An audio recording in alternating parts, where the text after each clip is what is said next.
Hello and welcome to Maiden, Mother, Matriarch with me, Louise Perry.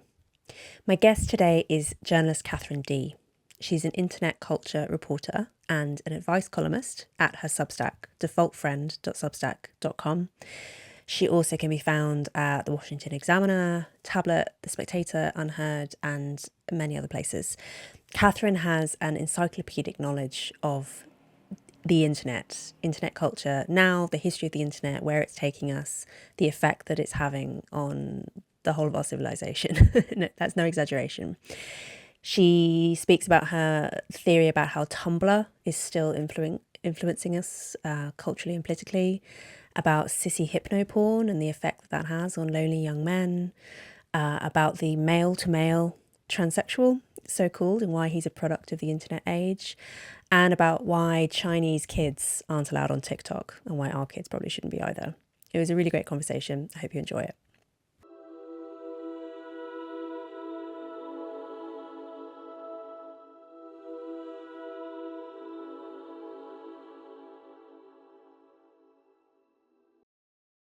So, Katherine, I think the first time that I ever read you was in maybe 2021, and it was a post on your Substack called The Coming Wave of Sex Negativity, which made a massive splash in sort of weird corners of the internet and and had a huge influence on me. And I actually write about it in the conclusion of The Case Against the Sexual Revolution, because I think your thesis is right, and a lot of people thought that your thesis was right, and that's why it was as widely shared as it was. Can you tell us about what your argument was? Yeah, so I basically, so it's a trend piece, right? It's a trend prediction, and for like the last, man, it's been probably longer than 10 years, but the last 15 years at least, it's been very in vogue to be sex positive and continuously like pushing the envelope. Like Teen Vogue is instructing 16-year-olds how to, I won't, I won't even say. And I was like, the pendulum's got to swing. As millennials get older, this is going to become cringe-inducing. And how are people going to rebel? They're going to go the other way. And it's not just it becoming cringy and sort of, I think a line I used at some point was like, it's like police at the Pride Parade, right? Where it's like it becomes almost too commercialized. There's also like actual, like knock-on effects of these kinds of behaviors becoming normalized and sort of like HRized, right? Oh, the sex bureaucracy. That's a great way to put it. Yeah. So people growing up with like older parents, for example, like what's the reaction to that? We'll have kids younger. There's so many different examples of this, and I think you actually cover quite a few of them in your book. So it was just like, you know what, this can't go on. We can't progress forever. At some point, it's going to start rolling backwards. Or that's one way, not necessarily linear, but that's one way to look at it. Mm-hmm. Although I think that one of the things that you mentioned in the essay, correct me if I'm misremembering, is that this is going to be like an intra-elite phenomenon. It isn't necessarily going to be society-wide. It's going to take place in the same social niche in which sex positivity also took hold. Oh, absolutely. I mean, these things like always sort of start in, the media class and the upper classes. I think the very confusing thing about the conversation about sex is like there's how we perceive sex, how it's sort of projected in the mainstream, how it's talked about in media, and then it's what people are actually doing. So, like OnlyFans is a great example, right? Like we're all like, we are all cool with OnlyFans, right? Everyone knows someone who does OnlyFans, but like in actual practice, like a lot of guys would not feel comfortable dating an OnlyFans creator or whatever the title is. But that doesn't mean that the culture hasn't sanctioned it. And that's, I think, what people are actually doing beyond sort of that media class or that sort of elite core is much harder to predict, at least for me. And, at least without like stats, than the conversation and sort of the trend and the zeitgeist around it. Do you think it's inherently harder to predict sort of trends outside of the media class, or do you think it's just that you're more tapped into the media class, so you're more perceptive? Yeah, it's harder for me, right? Like I think to make more robust predictions, I'd have to be like a sociologist or something, which maybe that's the next the next act. It's a question that I get all the time. Is there a sexual counter-revolution coming? To some extent, I think, well, if everyone's talking about it, then it must be. Like, that's a symptom of it happening, right? That people are constantly announcing it. But then I find it so difficult because obviously, the nature of the internet is that we're all exposed to ever shrinking niches. And I don't know how much exposure I really have to sort of mainstream culture. I mean, it's interesting actually, when I recently went on TikTok briefly, and when you go onto TikTok, you initially what they show you is basically what are the most popular videos local to you. So I just got like random British videos that were doing really well that day. And it was really striking to me how different it was from the normal internet content that I get served, because normally the internet content I get served is stuff that I have somehow chosen or has chosen me in terms of the algorithm or whatever.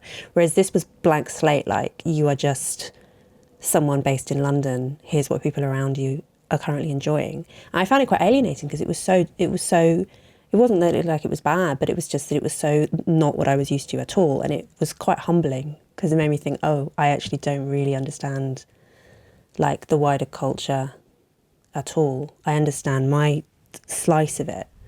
You probably actually understand it better than you think. I mean, the problem is like the speed at which these things move can be like very confusing, and like the groups that they move. Like I think we have more of a monoculture than people realize.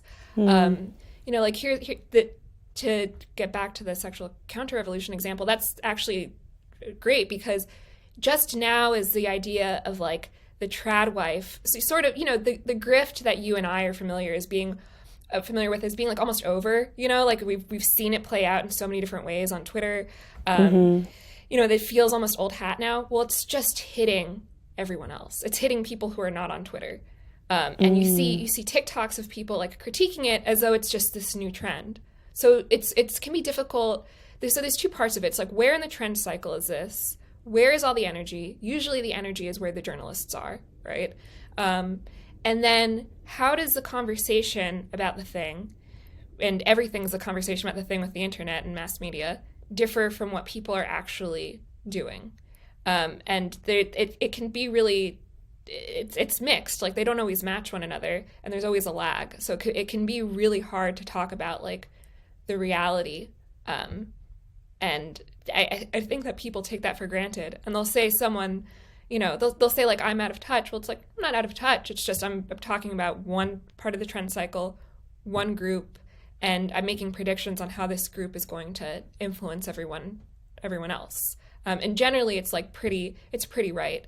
The sort of area of Twitter that we're in, which is sort of, I think, anchored in like this alternative like media class, which has a symbiotic relationship with legacy media, does actually influence the rest of the culture. It just takes years to see the whole, all of the dominoes fall. And then, I don't know, it's weird to think of interactions in that way, but that's the internet. So using the tradwife example, for those viewers and listeners who are not familiar with this yet, can you explain a little bit about sort of its earliest inklings online and then how it's in the process of migrating to the mainstream? Sure. So the idea of like a traditional wife has been sort of trendy online for a while, right? Like you could find people who would use like hashtag tradwife, like 2013, probably earlier. That's like around the time it got on my radar. That early, 2013. Yeah. Because it comes from, all these things start with like the real hobbyists, right? The people who are really into it. But at some point, I'd say like probably like 2019 is like when you're really seeing it in like large numbers. It's like women who are sort of showing off this like almost like 1950s inspired, home life, right? And it starts, like I said, so it starts with like the hobbyists, for lack of a better word. So like people who are like really living it, like maybe like Christians who are mommy bloggers or things like that. And then it sort of becomes like a little bit dissident. And now we're at the point where it's sort of like filtered out, where like people beyond just like this dissident sphere are using the term, they're reappropriating it. There's people who, it feels strange even they would use the word, right? Like there's tradwife e-girls, and really that's just like a shorthand for like I'm getting a little bit older and I'm cooking for my partner or something. And so suddenly you're a tradwife, right? It becomes like a slang term that's lost all its meaning. Yeah, I got in trouble with a friend recently actually for saying that she was I made some joke about her being a great tradwife because she was a good cook, and she was like, I'm just an adult. I'm not a tradwife, I'm just an adult. He's completely right. Point, right? Like, like these things like end up as in some sort of like identity silo when really it's like not really that extraordinary that someone's like cooking a meal for themselves or their friends, but it's just everything. We're so used to everything being like content or something, or like being indicative of like, oh, I do this, so I'm this, Do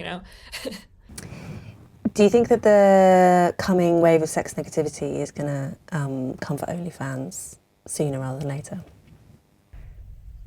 I mean, it depends on what you mean by, come for, right? I think we're probably already at a point where people are less inclined to start OnlyFans. Like, there was definitely a period there. Like, I had a professor friend. I can't even get it out because it's so crazy. I had a professor friend who was like this close to starting an OnlyFans because she was like, I need some extra money. But the problem with OnlyFans is not only sort of the invasion of privacy that people sort of realize. Like, obviously it is, but you don't realize it in the moment. You don't really make that much money from it. And you see people who are in like the top whatever percent, and you realize like, I'm never gonna be there. You have to come in with the following. So I think between that and then sort of people realizing like, I'm making maybe $50 a month and everyone can see like the cellulite on my body.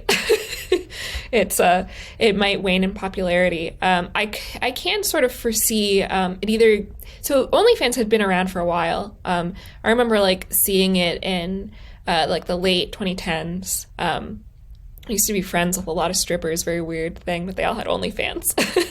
So I could see it either going back to the sex worker only niche, or become somehow changing and being more like Patreon and like more like, oh, I'm a non-nude cosplayer or something, or like I'm a podcaster with OnlyFans. Podcast should transition to OnlyFans. That would be. I mean, clearly the platform is very well designed. I mean, yeah. Yeah, I mean, did it reach saturation point quite quickly? Because it was sort of pandemic-ish time that it suddenly became really famous. And then I guess you had this huge influx, and then obviously you drive down the price when you have this vast availability. Right. And I mean, there's like a lot of guerrilla marketing for it, I feel. Yes. Like, did you notice how all the girls saying, I made it big on OnlyFans, they all had like uncannily similar houses that they were promoting? I didn't. But that's sort of a good point. I mean, there is all these rumors that circulated on TikTok that it was a pyramid scheme, right? Because you'd see these like, pretty 17-year-olds who are showing you how they make poke bowls in their mom's kitchen or whatever. And then like in the comments, it'd be like, oh, you're 18 next month. Have you considered joining OnlyFans with my code?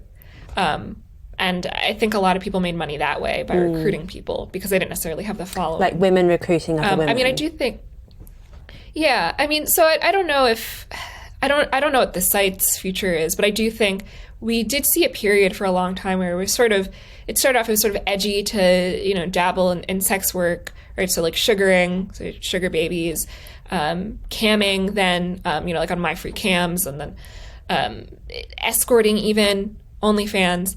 And then it went from edgy to, destigmatized to suddenly everyone's fighting for like sex workers' rights. And now I feel like we're going to be like, it's not that great. Maybe we shouldn't. And sort of the undercurrent that had sort of always been there of like, I'm going to pass judgment on you is going to be a little bit less veiled. There's going to be a little bit more open judgment to people who make that choice. And it'll be more of a marginalized position. And I think a lot of that also is from, sex workers themselves who are kind of sick, who are survival sex workers, and this is their only option for whatever reason. And they're like, this isn't a trend. It sucks. I wish I didn't have to do this, or I wish I didn't start doing this and I could transition to something else. I see like a lot of, like some of the loudest voices on the like, let's reconsider how we're talking about this are people in the sex industry. Yeah, I mean, I don't know what proportion of women on OnlyFans are actually there for survival sex work reasons, but I would, Probably very few. yeah, I would guess so. But then who knows? I mean, as you say, the whole platform is incredibly mysterious, possibly by design, Yeah. because it kind of, I guess it makes money from just creating a huge amount of content. It's something I've heard about porn in general, that it functions a bit differently from other kinds of products in terms of supply and demand. So, like the principle behind the Nordic model, for instance, when it comes to the sex industry, is that when buying sex is decriminalised or legalised, you have more men who go around buying sex because the risks to them are lower, and so you have to meet that demand with supply, and you will end up with more trafficking because there aren't enough women generally who are willing to do it. So you have to coerce some women, and so the inevitable consequence of decrim or legalisation is more women forced into it. I've heard that with porn, it doesn't necessarily actually work that way because obviously, like, video can be endlessly reproduced in a way that a real person can't be multiplied artificially. What a lot of porn platforms seem to do is just like completely flood the market with enormous amount of content, including, for instance, videos which are actually the same video but with different titles to appeal to different tastes, different markets. And like it presents consumers with this like astonishing cornucopia of choice. I guess, well, OnlyFans, it does rely on like real women to be offering the content. It's like the personalised content, right, which is how it's different from porn. But yeah, I guess part of the way in which some of these online marketplaces operate is quite strange and doesn't necessarily conform to normal laws around economics in the real world. Yeah, I mean, the other thing with OnlyFans that we, shouldn't take for granted is like there's sort of a girlfriend experience element to it. Probably more than just the photos or the videos or whatever. It's the messaging part of the platform too. And that's why a lot of people aren't successful. Because it's if you don't have a following, if you don't have a personality, like it's to me, the people who are very successful are like celebrities or people like Ayla, who, for listeners who don't know who she is, she came out of the Bay Area rationalist scene, and she was sort of like a Bay Area character that if you were in a certain milieu in California, you knew who she was, where she's like sort of nerdy and like intellectual and quirky, and she's like half data scientist, half prostitute, sort of like that her own, I think she calls herself like a whore lord or something. But it's like, is she producing the most eccentric or the most innovative or even the highest quality content? No, but she's a character who's part of a scene, and that scene has a certain number of people, so it creates demand and that way. So people would purchase her wares for the same reason you might Bella Thorne, who was a young actress who I think like pulled off some crazy OnlyFans scam. She told everyone she was going to be on OnlyFans, and then like created a lot of anticipation, and a bunch of people signed up, and then it was just like one photo or something that wasn't pornographic. Everyone got very upset. Yeah, I think she promised more explicit photos than she actually delivered, and they all got very cross. Yeah, brilliant. Yeah. Yeah, I did a debate with Ayla on for Unheard about 6 months ago, sometime last year. And she might have said on that debate, or maybe somewhere else, that her period of earning a lot of money on OnlyFans was quite brief and got quite a lot of media attention because she kind of set herself the goal that she was going to try and maximise her earnings on OnlyFans, and she like worked really hard at it for a short period of time, and it proved not to be sustainable. And a massive part of what she was doing to increase this engagement and her income was doing all the girlfriend experience stuff, like lots and lots of back and forth comments with customers. I mean, of course, the really successful OnlyFans creators are not actually replying to any of this themselves, right? They have like an assistant. Yeah, like some bloke in the Philippines who's replying to messages. So it's all completely fake. But I mean, I think that's part of why, people say is AI going to displace, like, OnlyFans creators or porn stars? And, like, maybe sometimes, right? I mean, certainly with porn, I can see that happening. But something like OnlyFans, there's this, like, glimmer of hope, like, maybe the stripper likes me, right? It's like, you can't have that with AI. There's that famous story of people sort of projecting onto Eliza, which was it was like sort of a proto-AI therapist in the late 60s or 70s, I think. But I think, like once you're getting into something as complex as like conversations with creators, even if you know in your heart of hearts nothing's going to happen, it's that like 0.1% chance that like you're going to get to take the e-girl home that keeps it going. And clearly with an Ayla's situation, I mean, that was the revenue driver. And then sometimes you do. Sometimes the OnlyFans girl does marry you or something. We've heard of that happening. I've never heard of that. I've heard like, I don't know, maybe a handful of stories. Non-zero number TV of talks times. back. Yeah. Yes. To my knowledge, I've never actually met an OnlyFans like customer, but presumably there must be many, many more of them than there are creators in order to, They lurk among us. I guess they must do, yeah. Unless maybe they subscribe to loads of different... I mean, this is the thing. It's also true of the sex industry in general. We generally talk so much less about the Johns and talk so much more about the sellers of various kinds. That classic thing of like any kind of news story about prostitution, it will be a photo of a woman's legs in high heels and fishnets and right. It's never a photo of like the hideous paunch of the male sex buyers. And the same is true of OnlyFans. We just almost never hear anything about them.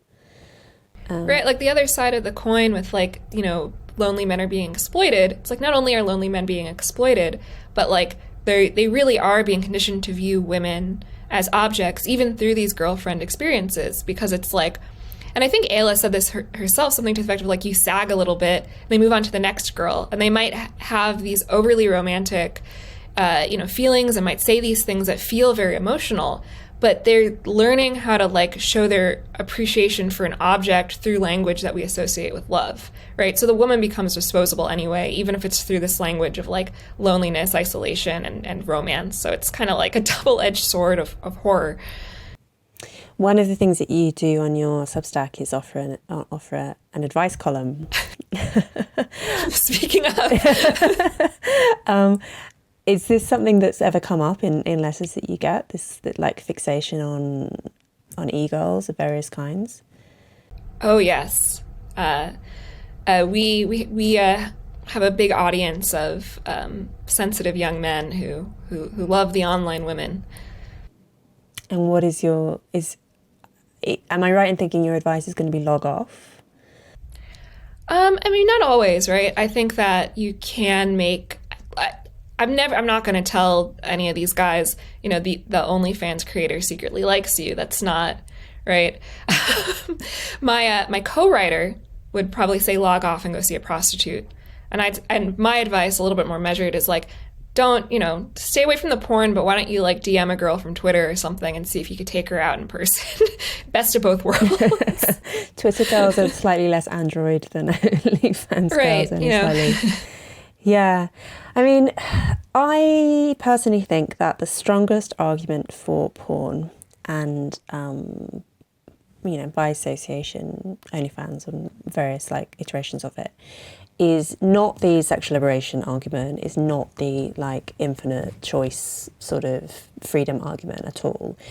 It's that if there is some portion of men who really cannot get laid otherwise and who might otherwise be sexually aggressive, that porn might have a kind of stupefying diversionary effect on them. It's really hard to work out empirically whether or not that's actually true. And my suspicion as well is that there probably are quite a lot of men who are somewhere in between, and actually in different circumstances with different incentives, they could have real relationships with real women which would be more satisfying, but instead are choosing the android women, and that's bad for them.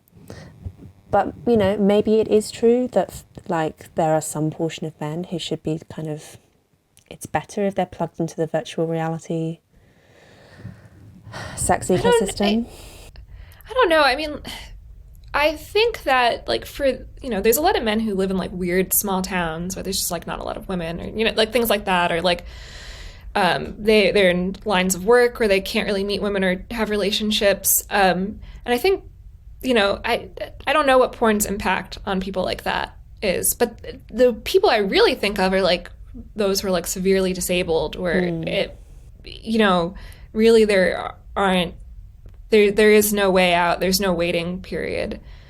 I also am of the opinion that maybe porn's not so bad if it stays it stays a niche, right? Like you have to physically go to the store, you have to buy a physical item, you're ID'd for that item, and there's more like regulation around it. I think it being so easy to access it, and there's an explosion of different options. I mean, that's a huge part of the problem too, because you can sedate yourself with it very easily. And it's not just men who look at porn, also women look at porn, and it has a whole host of effects on women as well. But having like a little bit of shame, like you have to drive to the adult bookstore or whatever to pick up a magazine, probably is a lot healthier than like pulling up an incognito tab on your phone and sort of like hunching over your desk or whatever.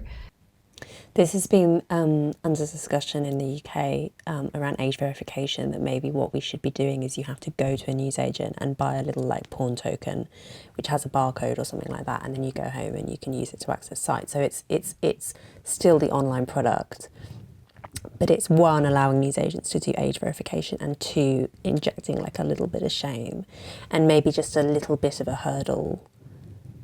That I would be astonished, for instance, if like 99% of women would not do that in order to access porn. Like, you'd have to really want it. I mean, I think for anything that there's a chance of you overdoing it, it's just good to like put in some extra steps. Like you don't have to limit access, but like you're gonna binge eat, right? You have to go to the store, buy the food, and think about it. I'm sure like Uber Eats has like, radically changed the way people are consuming food, right? Anytime something's too easy, that's when the problems start to come up.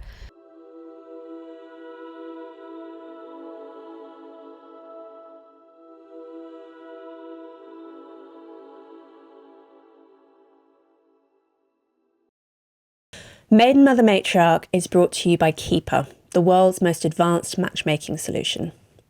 Now, many of you will know that I'm normally extremely suspicious of dating apps like Tinder and Bumble, which tend to produce repeat customers who must endure endless, miserable hookups and short-term relationships without ever finding a spouse. Well, Keeper is a completely different kind of service. Its algorithm prioritizes immediate attraction, but also, crucially, long-term compatibility, because forever is the goal. Everyone in the Keeper matchmaking pool is there because they want to find a spouse. Using psychometric tests like Big Five, IQ, and masculine and feminine polarity, Keeper can accurately predict who you're going to have the strongest chemistry with. The platform only gives you a match if you are an exact fit psychometrically, and if the match offers everything that you've told Keeper you're looking for in a partner. It won't waste your time with only good enough matches like other dating apps and matchmaking services will. So, find your Keeper at keeper.ai. That's KEEPER.ai.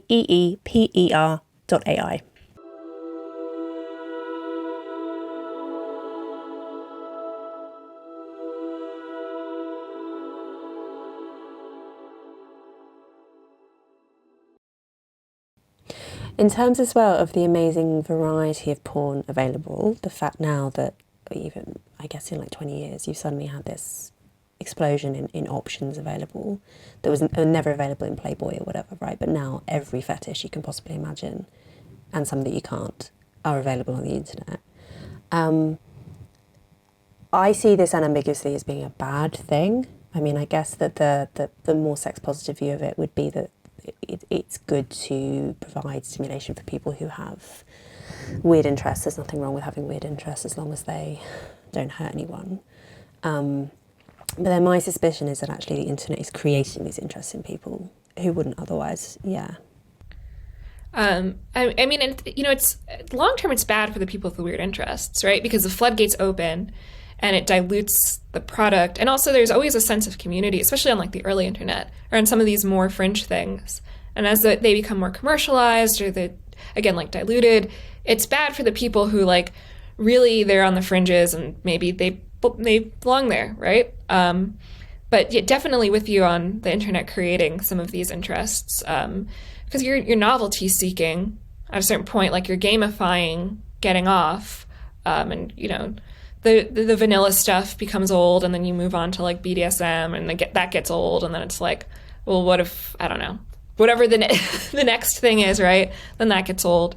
So it's kind of hurting people from a bunch of different angles.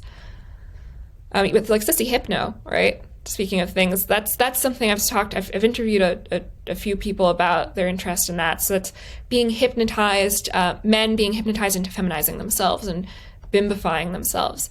And can you explain what bimbifying is for instance, my mum who will be listening to this? Sure. So like dumbing yourself down and also adopting this like hyper feminine sort of stance. I know this is a very loaded term, but I actually think it's really good in this specific situation, like putting on woman face. That's like one way to describe it. A lot of the men who I've spoken to have said things like, I don't think I would have ever been interested in this if I hadn't found it online. And that's one case where it's like, I don't know how many men would say that, but the men I've spoken to have all sort of said like, this was a product of looking at high volumes of porn and sort of reaching a point where I feel like I was conditioned to like this for whatever reason. Like either they just, there was sort of a game-like aspect to it because you're being like hypnotized, right? And going back over and over again, or like nothing else was interesting and this was more interactive or participatory, or, just reaching a point for whatever reason. This is just how their mind bent and warped under the weight of all the content that they had seen. Am I right that sissy hypno is audio? I've never consumed it. I've only read about it. It's audio and video. Sometimes Okay. it's just there's podcasts and audiobooks, but there's videos. There's like websites you can like click through. It comes in different formats. And it does basically seem to be like perfectly engineered to induce something like gender dysphoria in men who consume it. Yeah, I mean that's sort of the point. The point, do you think, from people who produce it? Yeah. Or people who seek it out? I mean, I guess it's supposed. I don't want to foreclose on the possibility either that people who are already experiencing gender dysphoria are attracted to it because it's sort of like a safe space to experience and work through those feelings, right? I've heard that before, and I don't want to say that that's not possible, but I do think that like it's pretty easy to sigh up yourself into anything. I mean, here's an analogy, like, a lot of women don't necessarily have issues with their weight until they're looking at images of very thin women over and over and over again, especially along, like if you're like a average sized woman, you on Tumblr and suddenly you're being fire hosed with like thigh gaps and like, should I have one bite of a croissant today after my cigarette? Like, you see that once, whatever. You see that 40,000 times, and suddenly maybe you start thinking pretty similar. The internet's very good at conditioning people's thoughts. And kind of, yes, and generally not when there's nothing there to begin with, right? So like most of us are not interested in seeking out sissy hypno, and therefore probably if we did so, it would not have much of an effect on us. But if there's a seed of something, if there's a seed of an eating disorder, for instance, then say pro-ana sites, which now seem very retro, I presume still exist in some fashion. So like pro-anorexia material, sharing lots of thin photos and weight updates and all this kind of stuff. Presumably that's migrated from Tumblr to different platforms. It's on Twitter, it's on TikTok, it's still on Tumblr. I mean, it that's sort of a whole other tangent, but I mean, definitely there's the pro-ana sites of yesteryear where people are sharing, what was it, like the 2-4-6 diet, which is like 200 calories one day, 400, 600 fast, repeat, right? Like different things like that. That seems very done. But the edits of thigh gaps and like, mood boards of just like a lithe hand and a single cigarette. That's, I mean, all over the internet. The Lana Del Rey coquette. I want to talk more about Tumblr, but before we get away from bimbification, I wanted to talk about a term that you came up with, which I have written about as well elsewhere, the male-to-male transsexual, and the counterexample, the female-to-female transsexual. Can you explain what you mean by those exquisite terms? So this term has come up independently several times. The first I found this out, the first person who coined this was a French artist named Orlan, I think. And then I think someone in the manosphere used male-to-male transsexual. And I think we all mean the same thing, actually, which is basically someone who is, basically like hamming up, right, their gender presentation. So they're not, they're basically like drag queens, right? So for a woman, it would be like, the fillers, the extensions, this display of femininity that is, it's camp, right? Like it can only, it's the theatrical version of femininity, which I think in a weird way, like actually distances the woman from womanhood because it's so much of a costume. And then the reverse would be true of men, right? It's such a display of masculinity that it is almost like anti-masculine, right? It's something else. It's drag, right? I wonder how much this interacts with economic status signaling as well, because I think it's not a coincidence that the women on whom you often see kind of obvious lip fillers, like the duck lip kind of effect, are often women who are kind of middle income, so they can afford the £300 a year or twice a year or whatever it is that fillers cost, but that's quite a lot of money for them to be spending, whereas for very rich women, £300 once every 6 months is trivial money. So they're not interested in like displaying to other people the fact that they get lip fillers. Whereas if lip fillers are like a genuine status symbol in your peer group, you're going to want to make it look obvious that you've had lip fillers, right? To what extent do you think that's playing into the kind of male to male and female to female transsexual? Is there like an economic status intersecting with all of it? I think in both cases it's about insecurity, right? Because you definitely see, like I'm from Palm Beach, right? And there's a lot of wealth there, and you definitely see the duck lips, right? But they might not be insecure about their money, but they're insecure about their age. And they're insecure about their age because their husband might discard them, right? So I think the same is true with these sort of performances of gender. If you're insecure about who you are and where you have power for whatever reason, you're more likely to have these types of displays. The man who isn't secure in his masculinity will be overly masculine.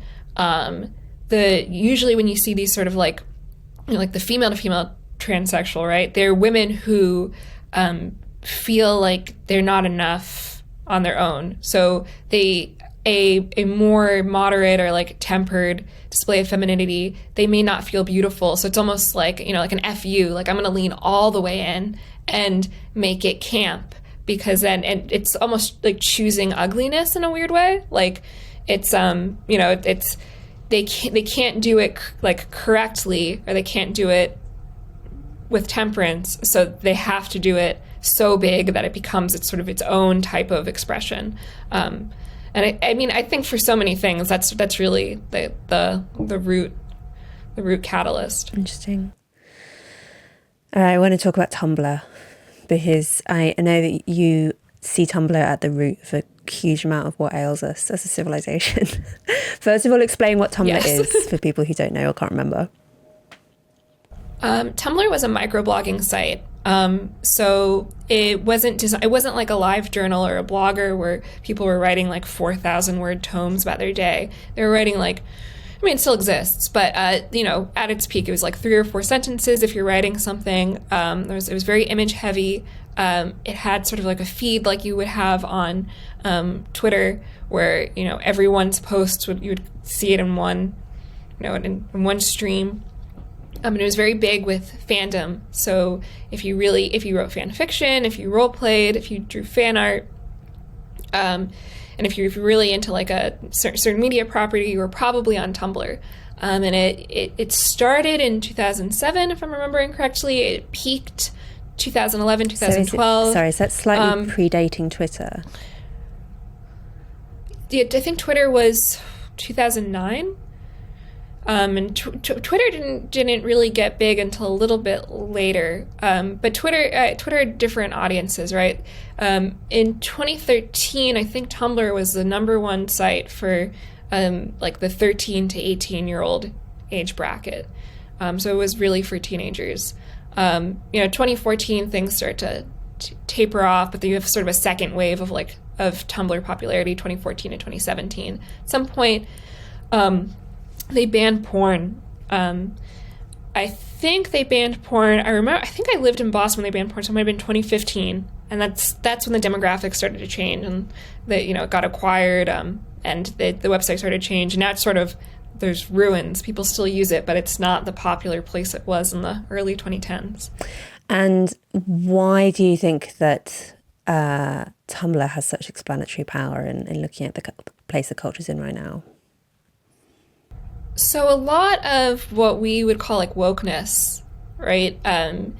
It wasn't created on Tumblr, but it was sort of like germinated on Tumblr, was introduced to a lot of young people. So the working theory as like wokeness went more mainstream was like, we sent our kids to those colleges and they came back, with their brains fried. But I interviewed like hundreds of people, and for things like privilege or different terms around gender identity, they learned it from Tumblr.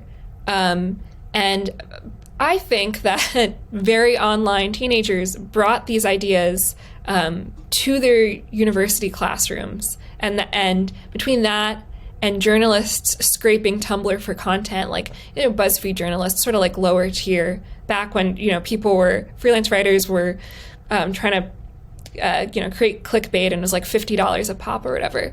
That's sort of how we had this explosion of wokeness. That was the lab leak.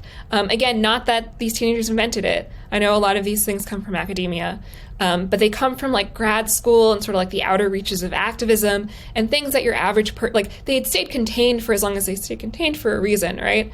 But what popularized them and what catalyzed the spread was Tumblr, was the people on the fringes of academia or activism or leftism or whatever posting to Tumblr, and teenagers taking that and going wild. And the vehicle of transmission, like how these two groups met each other, I suspect was fandom. So Harry Potter, Supernatural, Doctor Who, those adult nerds love that stuff, but so do kids.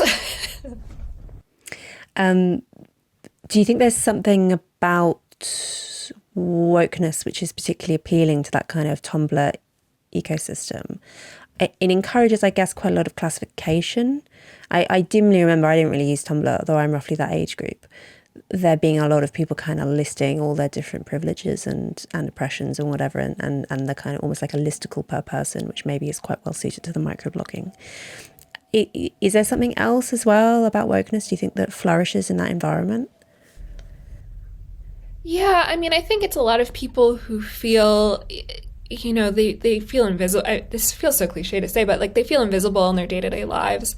I mean, it's the same reason why like a 14-year-old would be a mall goth, or would affect an eating disorder, or maybe even like self-harm. And all of these things have gone through cycles of popularity. And sometimes, right, sometimes your 14-year-old really does have an eating disorder or really is self-harming. But a lot of the time, it's just a way to sort of express their angst and their feelings of not being seen, or like not having an explanation for like much more ordinary pain, right? Like somehow it gives them more purpose. I mean, the problem is when, I think this is time immemorial. That's just the age group. But the problem is when you legitimize it too much, right? You don't want to silence these kids, but if you legitimize it too much, they never get to grow out of it. I mean, eventually we all realize we're not the most special person in the world with the most special problems, and we mature. Tumblr sort of is like this, creates this feedback loop where you never break out of those chains. Does it not as well, though, lead to a lot of self-flagellation, the woke stuff? You know, if you're like a cis white girl, you might choose to, or boy, even worse, you might choose to identify as trans as a way of like, you know, climbing the hierarchy. But if you can't or won't for whatever reason, you have to do a lot of sort of public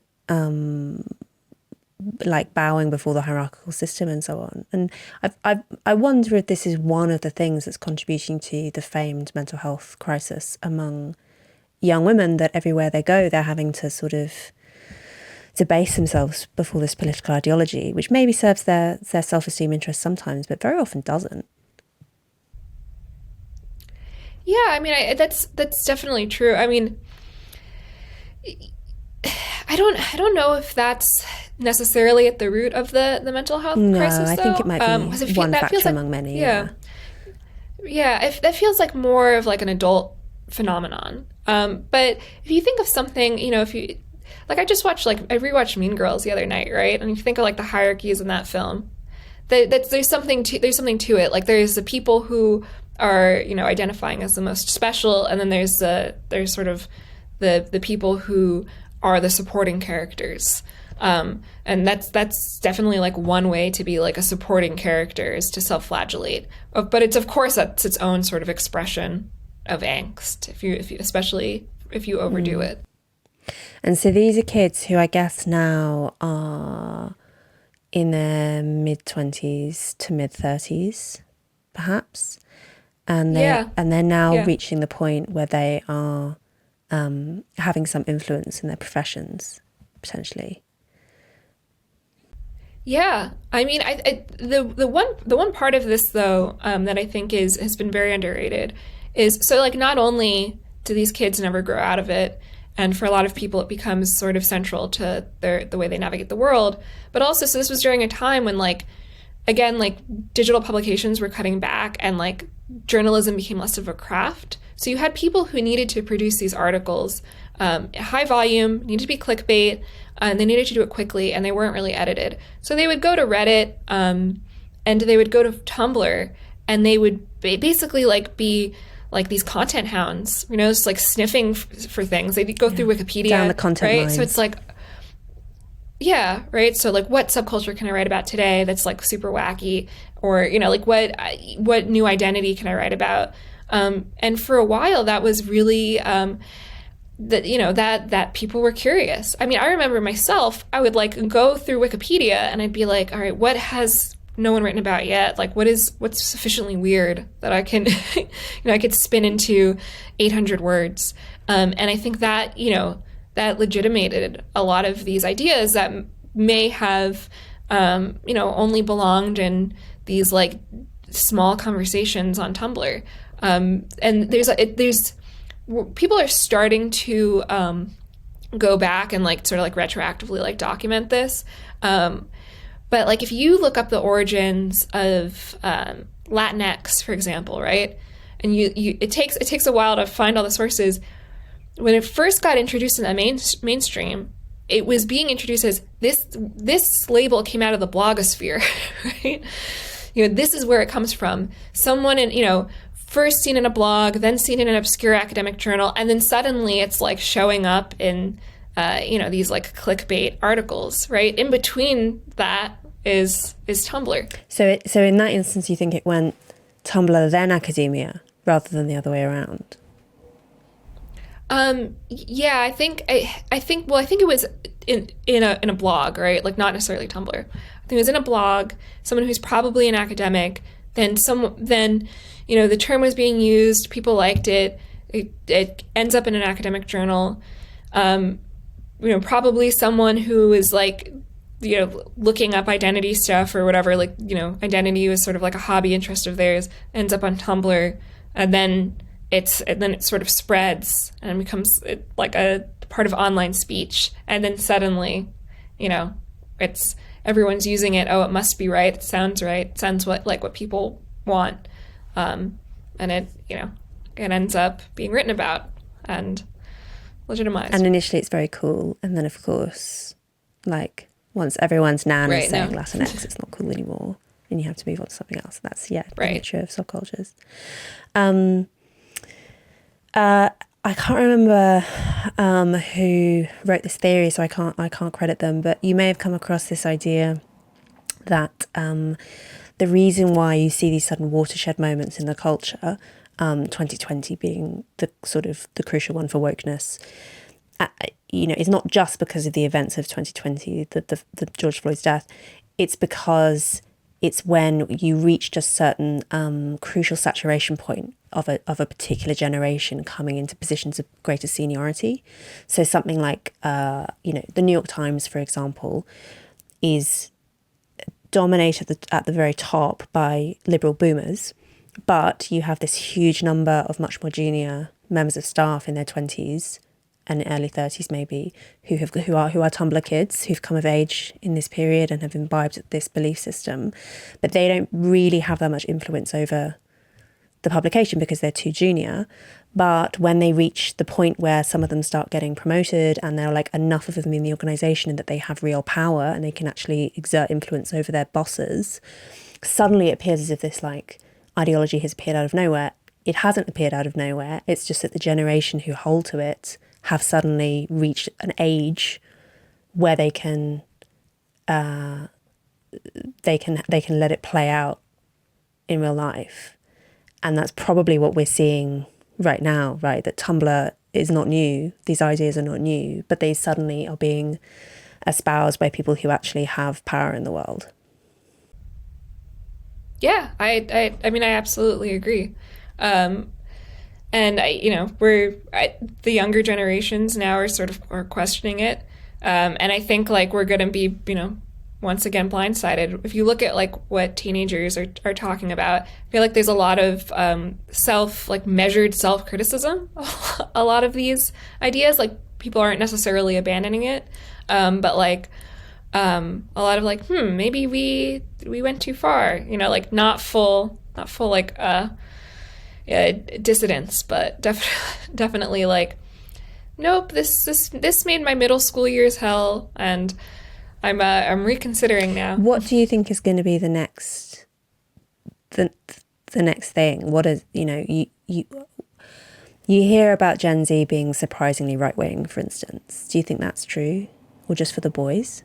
I think some of them are. I think that there's a portion of them. I think the mainstream, though, is going to be this sort of, there's still sort of like left-leaning, but again, like they're checking the excesses, right? And if you listen to popular podcasts or popular Substackers, or if you look at like the Gen Z response to someone like Dylan Mulvaney, for example, they're not going to say Dylan Mulvaney is for people who don't know.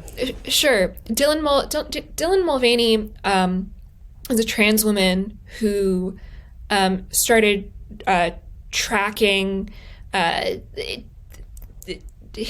She came into popularity by saying day one of girlhood, right? It was a viral TikTok.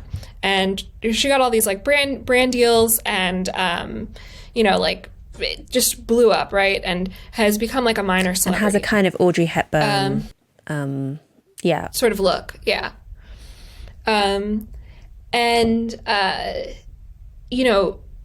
She's very gauche, right? She's full of faux pas, and not in a cute way, in a way that's actually like pretty obnoxious, right?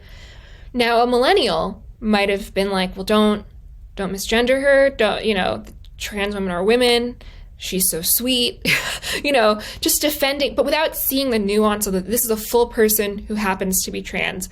Millennials granted this grace, if you will, to Caitlyn Jenner, who everyone hates for being a Republican, but right? But I've noticed like a Zoomer would say, well, F that, Dylan Mulvaney's really annoying and is self-centered and I don't care that she's trans. You know, you don't have to attack her on that basis. But like also like, why don't we not make a mockery of womanhood? And there's this, and the criticisms are not like it's not like a return to like a more traditional notion of gender necessarily, but it is sort of like we don't need to support this person just because of their identity status. And there's all these other criticisms I've noticed that have become popular without necessarily being politicized. Like, for example, with gender reassignment surgery, it's like, actually, this is really dangerous, and maybe we shouldn't be like pushing it with reckless abandon, and people are like ruining their ability to experience orgasm, and and there's all these like health issues. And I think that's sort of going to be the mainstream position. Like, we went way too far. This like uncritical acceptance of these things was a huge mistake. We don't have to tell trans women they aren't women, but we also like don't have to just be like anything goes. Yourself, and what you self-announce is 100% correct. And I think that's going to be sort of, you're going to have this counterculture of rebellion, right? But the more mainstream fare will be this, and there will be certain qualities adopted that's seem maybe more trad, like a suspicion of like hormonal birth control. I think just in general, what I'd say characterizes as like not accepting things without question, right? More critical thought, which is sort of trending. We've sort of been going in this direction in our own weird way for a while. So how do you think the coming sex negativity is going to slot into this? Is it going to be mainstream, or is it going to be a kind of strong countercultural thread? I think it'll be both. I think there is a way in which it can be like interpolated into the mainstream. So like the questioning hormonal birth control, being more prudent about your choices, like again, like this era of like criticism and critical thinking, and then the counterculture. I think there will be like there already is, right? A strong sort of like a more open rebellion against it. Like the mainstream iteration wouldn't be quite as like judgmental or or have quite as much of a conservative veneer. I think like I don't think it's going to be long until we circle all the way back, and the counterculture is really just like we're back to where we were when you and I were younger, where being like sexually eccentric has regained its coolness. It's spin on a sixpence within like a decade. I mean, I guess it is kind of the nature of the internet that you end up with enormously speeded up fashions, which also are global in a way that they never would have been historically. Yeah. Like I was reading recently that one of the strange things about early 19th century fashion is that there weren't very many people who lived in London. So if you were one of those people and you're fashionable and you're going into, Piccadilly and walking down Burlington Arcade or whatever, you're very likely to literally see Beau Brummel like regularly, the most one of the biggest celebrities in London, because there just aren't that many Londoners. So like your chance of crossing paths is quite high. And that's the way that people transmit fashion, by actually seeing other people wearing these things. And then it kind of slowly moves out to the provinces and so on. Whereas now it happens at the speed of light on TikTok. Yeah, it's so quick. Not everything is quick, but especially like more like material trends, right? Like food trends, fashion trends. This music that moves very, very, very quickly. Although I will say sometimes I question if it's quite as quick as it feels, because there's been like a few things I've sort of like bookmarked that I've noticed, I've seen like explode sort of over like a period of years, right? Like one really weird example of this is when I first like really started using TikTok in 2019, it was a trend to wrap pickles in fruit roll-ups and cover it in chamoy, which is like a weird kind of sauce. I don't know if it's in the UK. and then tahine, which is sort of like a spicy seasoning. Freeze it and eat it. That does not cross the Atlantic to my knowledge, and I think that's for the best. Yeah, really weird, right? And so we're now 2023. So, okay, so people everyone does videos trying it, okay? It doesn't quite die. Suddenly, small businesses are selling these pickles and different flavors, right? It's not just the fruit roll-ups and the chamoy. There's different iterations. Maybe we wrap it in cotton candy, right? And people are buying from these small businesses. And then suddenly, it's like in San Antonio, there's like a pickle shop where you could go customize your own pickles. And it's, that now we're in 2023. So like that whole...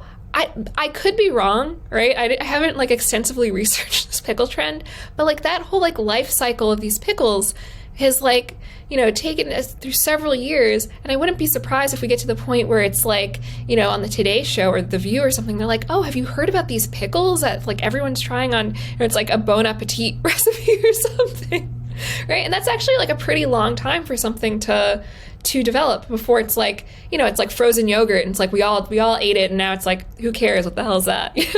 So what's the kind of time span do you think that we're seeing from something emerging first among the coolest kids on TikTok until like everyone's parents have heard of it?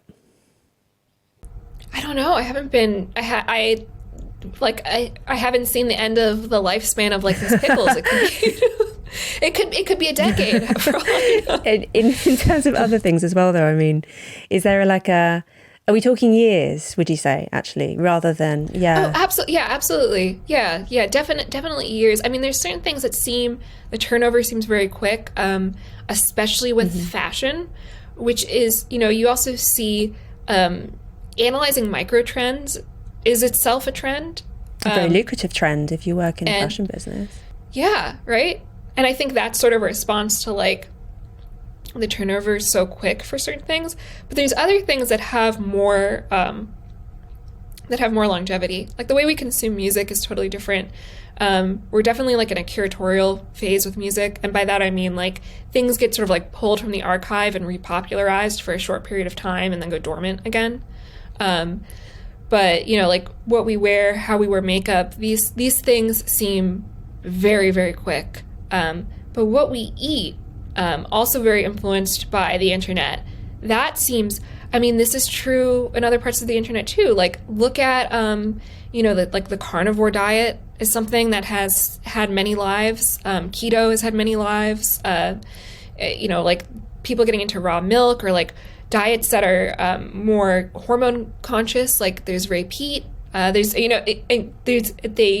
travels all through like different subcultures and niches, and it's not just a like dissident Twitter thing. It might also be, on TikTok or like in normie Twitter or like, more normie media outlets. So I mean, there's I don't know. It's a confusing landscape. Why do you think that TikTok is now the really popular platform for young people, and generally millennials are not to be found on TikTok? If they're there, they're very confused. I don't think that's true. I think it's popular with all age groups. Yeah, I see people of all ages on TikTok all the time. I guess that TikTok has a slightly different skill set to be good at it from, say, Twitter. A lot of writers on Twitter, because obviously writing lends itself to pithy tweets. Yes. Although there's a lot of writers on TikTok too. Like I would recommend, and I'm not following my own advice because I don't like being on video very much, but I would recommend all journalists to get on TikTok. I think it's it's pretty vital. It's easy to use.